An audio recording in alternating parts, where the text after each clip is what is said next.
This is the Alicia Panoramic Park located in Alicia, Bohol.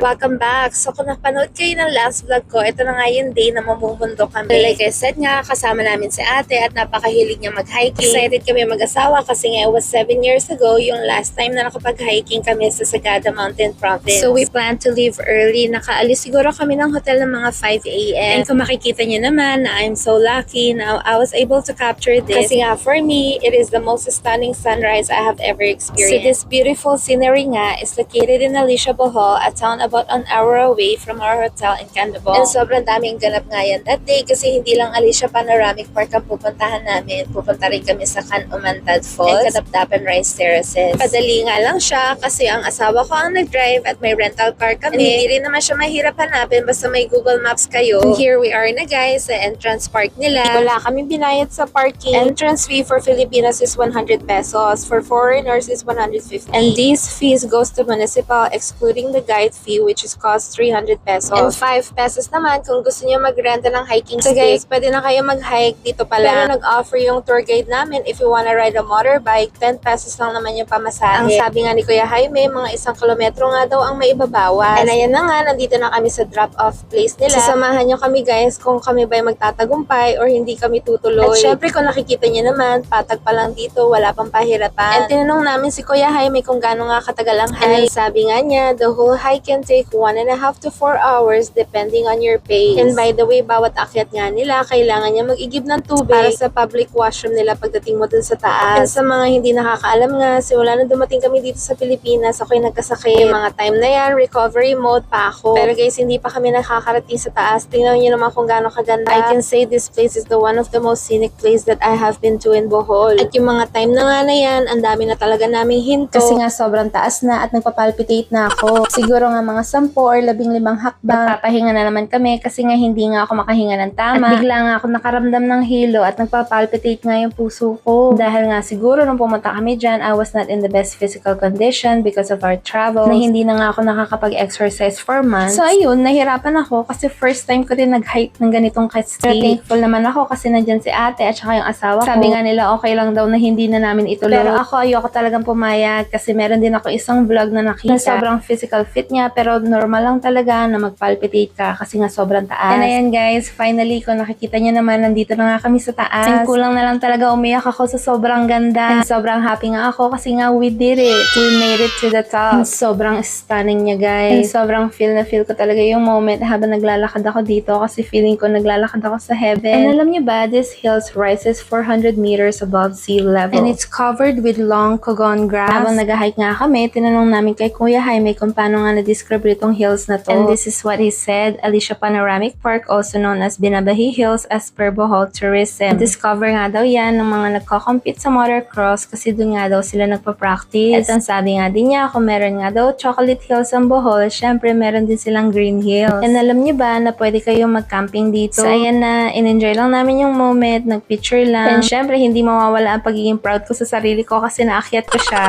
Ayun, bumaba na rin kami. And guys, nakakatuwa nga kasi ang physical capabilities talaga, ay depende talaga yan sa tao. Dahil kung ako, nahirapan ako umakyat, ang ate ko naman at ang asawa ko, nahirapan silang bumaba. Kaya naman that time, ako ang nauuna pababa. Pero okay lang din naman kasi sobrang nag-enjoy talaga kami sa view. And sobrang kakaiba talaga ang ganda niya. So yung mga hirap at sakit sa katawan namin, hindi na namin yan iniintindi. Alam niyo ba guys, meron akong isang vlog na nabasa about nga dito sa Binabahi Hills. Yung mga bato nga daw nila dyan sa Alicia Park. They believe nga to have existed since near-end Jurassic era, which around 100 million years ago. So, diba? How cool is that? And so, ayan guys, when we finally reached the bottom, nagpahinga lang kami ng konti and kumain ng ice candy. So, ayan lang muna ang kwento ko. And dahil nga meron pa kami pinuntahan na falls at saka rice terraces, puputulin ko na muna tong video na to. And sana nag-enjoy kayo sa panonood. Until my next vlog. Bye!